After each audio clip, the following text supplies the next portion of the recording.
في سؤال بقاله فترة بيلح عليا. هل انت عارف الناس اللي حواليك كويس؟ طيب هل انت عارف نفسك كويس؟ استنى، ما تستعجلش وتجاوب بسرعة، لان صدقني السؤال مش سهل خالص. فكر وخد وقتك.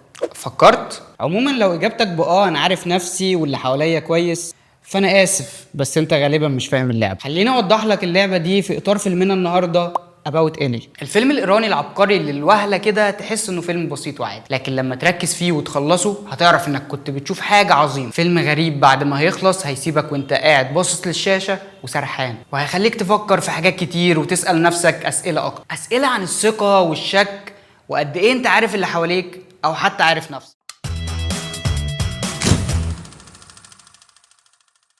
فيلمنا بيبدأ إن إيلي المدرسة بتقابل أم طالبة عندها واللي اسمها سي بي دي بتعرض عليها إنها تطلع معاها ومع أهلها مصيف، وبالمرة كده تعرفها على أحمد اللي رجع من ألمانيا. أحمد بيدور على زوجة إيرانية بعد ما فشل في جوازته الأولى مع مراته الألمانية، وسي بي دي لقت إنها فرصة مناسبة عشان تعرف إيلي على أحمد، وهو يا بخت من وفق راسين في الحلال. بتوافق إيلي وبتطلع معاهم، والرحلة بتكون سعيدة وكل حاجة ماشية زي الفل، جو عائلي جميل، ضحك وسعادة طالعين من الشاشة وواصلين لك، أطفال مبسوطين ونظرات إعجاب بين إيلي وأحمد. لكن اللي اتعلمته من السينما انها زي الدنيا، كل ما كانت امان زياده عن اللزوم فغالبا كده في مصيبه هتحصل.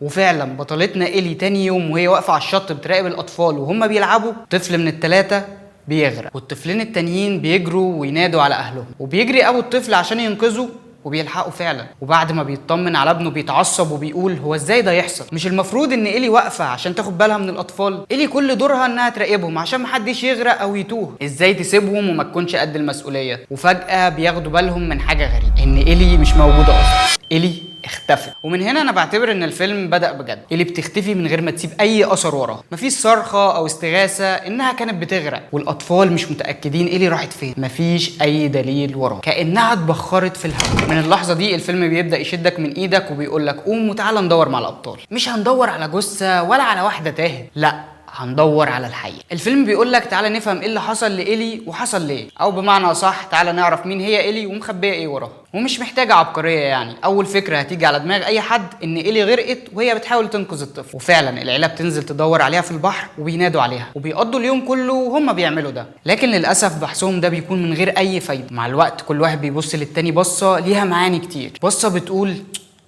هو انت تعرف حاجه انا معرفهاش؟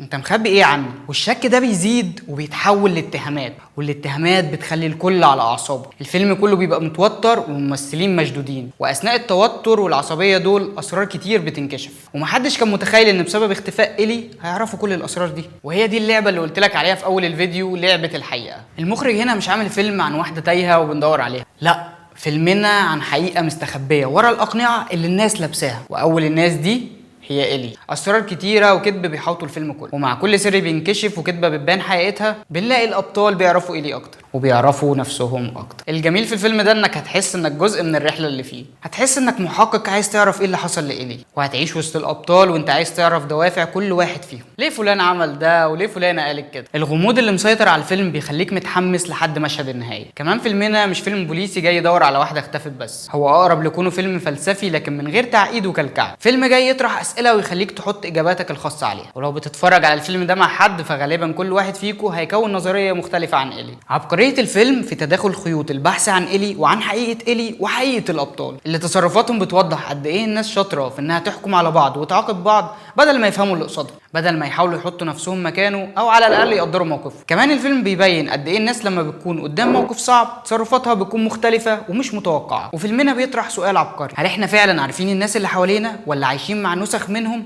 هم عايزين اننا نشوف، واللي بينطبق على الناس بينطبق علينا؟ هل احنا عارفين نفسنا فعلا ولا في حاجات فينا مخفيه حتى عننا، حاجات مش بتظهر الا وقت الجد والخطر؟ هل الفيلسوف الالماني هايدجر كان بيبالغ لما قال ان الانسان كائن مخفي حتى عن نفسه؟ وانا بتفرج حسيت ان البحث عن إيلي مجرد اطار الكاتب بيدخلنا فيه عشان ندور فيه على بعض وندور فيه على نفسنا. حسيت اني بدور على نفسي في الفيلم وبسأل اسئله كتير، زي مثلا لو انا مكانهم كنت هعمل ايه؟ وهل انا فعلا ممكن اعمل كده؟ طب صحابي، اهلي، هل انا عارفهم فعلا؟ واسئله كتيره فضلت مكمله معايا لاخر الفيلم، رغم ان اللي شدني لنهايه الفيلم اني عايز اعرف إيلي راحت فين، الا ان الاسئله الفلسفيه دي كانت الاهم بالنسبه لي، وهي اللي مخليه الفيلم عايش في دماغي لغايه دلوقتي.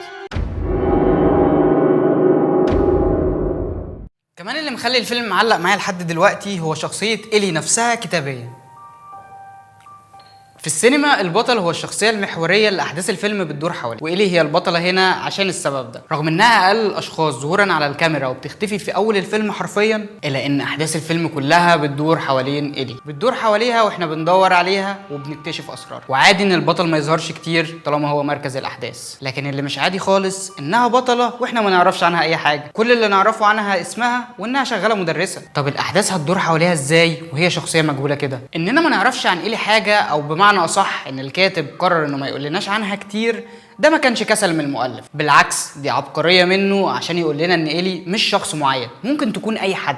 ايلي هنا هي مجرد رمزيه لمجتمعنا الشرقي اللي المراه فيه ما بيكونش ليها حريه في اختيار اي حاجه. خوف المراه من الفضيحه والمشاكل بيلاحقها في كل مكان في مجتمعاتنا. المراه في مجتمعاتنا الشرقيه هي ضحيه الوصم بالعار، ضحيه المعايير اللي الناس بتحكم بيها على الستات بمزاجهم، بيحكموا عليها من غير حتى ما يكونوا عارفينها كويس. بيقولوا ان الناس بتحكم على بعض عشان مش قادرين يفكروا ولا يحطوا نفسهم مكان بعض، وده بالظبط اللي حصل مع ايلي وبيحصل مع ستات كتير كل يوم في مجتمعنا. كمان الكاتب بيأكد على رمزية ايلي لما بيخفي عننا في احداث الفيلم سر اختفائها، بيفضل سر ومش بنعرفه غير في النهاية. وكأن الكاتب بيقول لنا ان المهم هنا مش ايلي اختفت ازاي ولا ايلي راحت فين، المهم انها اختفت، والاهم سبب اختفائها ايه. الكاتب هنا مش جاي يتكلم عن واحدة اختفت ويكشف مكان اختفائها ولا الطريقة اللي اختفت بيها. الكاتب هنا عايزنا نفهم الاسباب اللي خلت ايلي تختفي، عايزنا نفكر في الموضوع بشكل عام، عايزنا نحط اي شخص او بمعنى اصح اي ست مكان ايلي عشان نعرف قد ايه الموضوع صعب وقاسي. ويمكن عشان كده العبقري اصغر فرهادي مخرج ومؤلف الفيلم اختار الاحداث الطبيعيه دي عشان يحكي فيها الفيلم. عيله طالعه للمصيف وواحده بتتوه، حاجه ممكن تحصل في اي مكان وفي اي وقت عادي، عشان يقول لنا ان الموضوع مش خيالي خالص لكنه اقرب للواقع مما نتخيل. في السينما الايرانيه الستات لازم تطلع على الشاشه وهي محجبه، وده عشان يعكسوا صوره للمجتمعات التانيه انهم شعب متدين، او بمعنى اصح يكذبوا على العالم ويدعوا حاجه مش موجوده في كل المجتمع. مفيش مجتمع هيكون متدين 100% والفضيله مليان، على الاقل بالشكل اللي الرقابه عايزه توصله. ده غير طبعا ان الفضيله والاخلاق مش بالحجاب ولا ليها علاقه باللبس اساسا، وده اللي اصغر فرهادي عارفه كويس ولعب عليه بعبقريه. اصغر فرهادي بصفته ايراني عايش في البلد اللي بتفرض القوانين دي، وكمان هو واحد من اعظم صناع الافلام في ايران والعالم كله، فهو عرف يلعب لعبه ذكيه قوي وقدر يضرب في القانون ده من تحت لتحت. اصغر فرهادي عمل رساله للرقابه عدت من تحت ايدها من غير ما تاخد بالها منها. اصغر فرهادي عمل تصغير للمجتمع الايراني كله في الاسره اللي طلعت المصري، عمل مجتمع صغير في الفيلم، وكأن الممثلين في الفيلم هم انعكاس للشعب الايراني، مرايه الناس يشوفوا نفسهم فيها. واللي بيخليني اقول كده ان المجتمع الصغير اللي في الفيلم بيكذب كل شويه، والناس اللي حواليهم بيجبروهم على الكذب. ابطال الفيلم بيكذبوا وبيقولوا للناس ان ايلي خطيبه احمد، بيعملوا ده خوفا من نظره الناس ليهم عشان ما يقولوش هي قاعده مع واحد غريب ليه. ابطال الفيلم بيكذبوا عشان مجبرين على ده وخايفين من نظره الناس وكلامهم، بيكذبوا عشان شكلهم يبقى حلو قدام الناس ويطلعوا في احسن صوره، بالظبط زي ما ايران بتعمل في افلامها وبتكذب على العالم كله لما بتجبر الستات انهم يلبسوا الحجاب عشان يدعوا فضيله مزيفه مش موجوده فيهم.